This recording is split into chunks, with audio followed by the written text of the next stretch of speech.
Why Black People Love Washcloths, The Dark History. Picture this. A child born into slavery in the American South. She's bathed once a week, if that. Her clothes are never washed, her bedding is filthy, and her skin itches from lice and ringworm. The air is thick with the stench of unwashed bodies crammed into unventilated cabins or stone dungeons.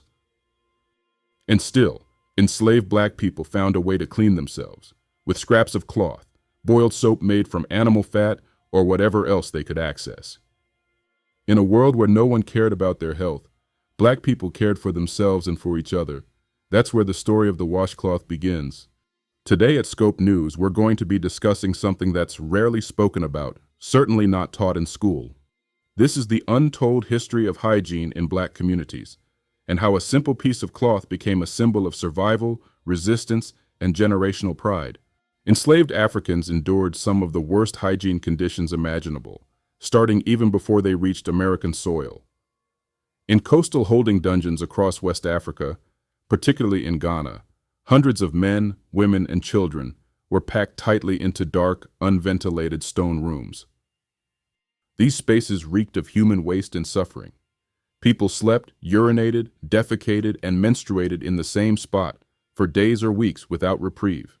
The floors became soaked in bodily fluids, and diseases spread quickly through the overcrowded filth. Attempting to clean these dungeons wasn't encouraged, because doing so often led to infections or exposure to deadly illnesses like smallpox. And yet, before captives were forced onto the slave ships, many were given what was called a last bath.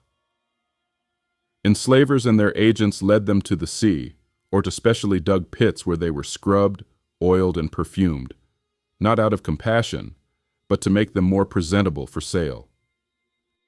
This moment reveals a brutal contradiction.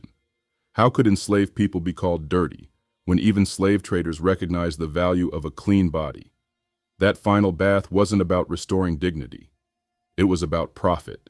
But the very act serves as early evidence that cleanliness was not foreign to African people. It was brutally stripped from them during the transatlantic trade. Today, the Cape Coast and Elmina slave castles in Ghana still stand. Tourists can walk through the dungeons and see for themselves the cramped cells and the path to the door of no return, followed by the place where enslaved people were forced to wash. It's a sobering, painful sight, one that challenges the false narratives created by plantation owners who later tried to portray enslaved Africans as naturally unclean. In truth, their access to hygiene was violently controlled and weaponized. Once in the Americas, enslaved people were denied the basic necessities of cleanliness. They weren't given soap or clean clothes. Their cabins lacked windows, airflow, or warmth. Baths were infrequent or entirely discouraged, and dental care was practically non-existent. Parasites, lice, and skin diseases ran rampant. In many cases, enslavers preferred to cover up the smell of enslaved people with perfume rather than allow them to bathe properly. Personal hygiene was considered a luxury, one that enslaved people were not permitted to have. But cleanliness was never foreign to African people. Long before slavery, ancient African civilizations such as Kemet, Nubia, Aksum, Great Zimbabwe, and Ethiopia valued personal hygiene and skin care. The use of natural materials like loofah sponge, aloe, plantain leaves, cane trash, and castor oil was widespread. These ingredients weren't just for looking good. They were sacred tools to nourish the body, protect the skin, and maintain spiritual cleanliness. Charcoal was even used for toothbrushing. Exfoliation, dry brushing, and herbal bathing practices were deeply embedded in the culture. And though slavery ripped people from their land, these habits didn't disappear. They evolved under brutal conditions.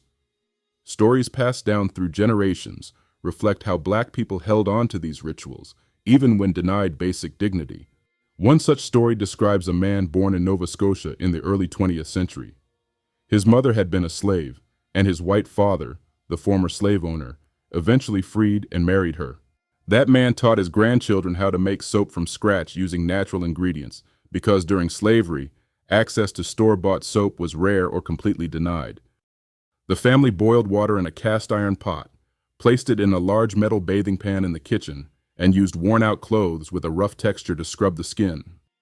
They didn't just rinse, they exfoliated deeply. Their goal wasn't to feel clean, it was to be immaculate. Generations later, their skin was still described as glowing, soft, and flawless because of these intense, inherited cleaning rituals. When it came to bath time, enslaved children were scrubbed until their skin stung. But it wasn't a bad thing, it was a ritual. These cloths weren't soft hotel washcloths. They were rags, sometimes sandpaper rough, soaked in handmade soap, and worked across every inch of the body. That deep clean wasn't about vanity. It was about survival and about undoing centuries of being labeled dirty. It was about proving to themselves and the world that they were worthy of care. Despite this, black people rarely received credit. A white man named Herschel Melman has often been credited with inventing the washcloth, but many families reject this narrative. They know from oral history and practice that generations of black people used cloths, rags, and natural exfoliants long before any commercial claim. In fact, washcloth use wasn't even common in many white households. European settlers and colonists often bathed infrequently. Some early Americans wiped themselves with leaves. Black people, on the other hand, used cloths, herbs, and home-mixed soaps to clean themselves and each other with care. That legacy was mocked publicly by comedian Tom Segura, who joked that using a washcloth was something poor people do, and followed it up with the phrase, "I'm not black." Here is the video clip. Even yet? No, I'm not going to do it. Well, you're just anti I'm not leg black. washes. I'm not going to wash my legs and feet. You think that's just a black people thing? Clearly. Well, and he's The only one here who took the day off washes his legs and feet. No, I don't think it's a black thing. I think using a washcloth is for poor people, but I don't think that washing your legs and feet is for black people. I agree. I think the washcloth is a poor person thing. Because I've only met poors who use them. I've never. The joke, though meant to be humorous, struck a nerve because it reflected a long-standing pattern where black practices born out of necessity and cultural pride are belittled, while the speaker uses whiteness as a punchline to separate himself from it. Segura's remark wasn't just dismissive. It played into the very stigma that generations of black families fought against. The false idea that cleanliness, scrubbing, and ritual hygiene were somehow inferior or laughable when associated with blackness or poverty. Many black viewers saw the comment not just as ignorance, but as a reminder that their traditions are still misunderstood, misrepresented, or openly ridiculed in mainstream media. In that moment, a deeply rooted tradition tied to survival, dignity, and ancestral memory was reduced to a punchline, highlighting just how little the broader culture understands the depth behind that small piece of cloth. Here's another moment in cultural history that highlights the divide from a television show starring actress Tashina Arnold as well. And here is a towel and a washcloth. Why would I need a washcloth? To wash yourself with. It's in the name, washcloth. I just take the soap and rub it on my body. That's nasty. I mean, you're getting the soap all dirty. Soap can't get dirty. It's soap. Wait a minute, do white people not use washcloths? I don't know any who do. Do black people use washcloths? I don't know any who don't. Really? Yet another example of how black people view washcloths. Many black elders still recall teaching white employers how to clean themselves, how to wipe properly, how to wash thoroughly. The joke that white people don't use washcloths isn't just a cultural meme. It has roots in real generational experience. Black people had to teach others basic hygiene because those skills had been lost, dismissed, or undervalued by European norms. Interestingly, this relationship with washcloths is not unique to black Americans. Some Irish and Irish-American families, especially those descended from indentured servants, also adopted the use of cloths due to the same issue: lack of access to soap and proper bathing tools. In Ireland, the term face towel is still common, and some communities scrubbed with cloths out of necessity. But unlike in black culture, where the washcloth became an unshakable tradition, in other communities it faded over time. The reason is simple. Black Americans weren't just denied soap. They were stigmatized for existing. Being labeled dirty or disease-ridden wasn't just a stereotype. It was propaganda used to justify slavery, segregation, medical discrimination, and sterilization. And so, the washcloth became a form of resistance. It was about reclaiming the body, asserting control, and showing pride. Even today, the tradition continues. In many Black households, the washcloth is non-negotiable. It's used daily. Some families have stacks specifically for bathing. One for the face, one for the body, one for the feet. Others use exfoliating gloves or scrubby cloths passed down through generations. The rule is always the same. Use it, rinse it, don't share it, and always have a clean one ready. Many practices now popularized in wellness spaces like dry brushing and oil cleansing trace their roots to African traditions. Yet when these methods show up in luxury spas or influencer skincare routines, the ancestral connection is rarely acknowledged. Still, Black families carry on these rituals, quietly, powerfully, and without apology. To understand why Black people love washcloths is to understand what it means to reclaim dignity in the face of dehumanization.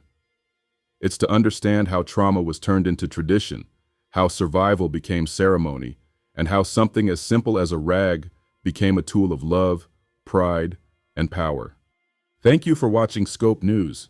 Please consider subscribing for more content. Scope News tells the truth. Here are the facts. Special thanks to these sources and records that help preserve this vital history. The conversation. Enslaved people's health was ignored from the country's beginning, laying the groundwork for today's health disparities. July 2020. Smithsonian Institution Archives on Slavery and Hygiene Practices. Digital Archaeological Archive of Comparative Slavery, DAACS, on West African Slave Dungeons and Cape Coast Castle. Ghana Museums and Monuments Board, Cape Coast and Elmina Castle Tour Archives. Oral histories collected from descendants of formerly enslaved people in Nova Scotia and the American South.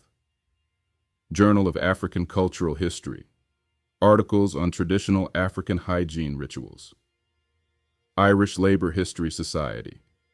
Documentation on Irish servant hygiene customs.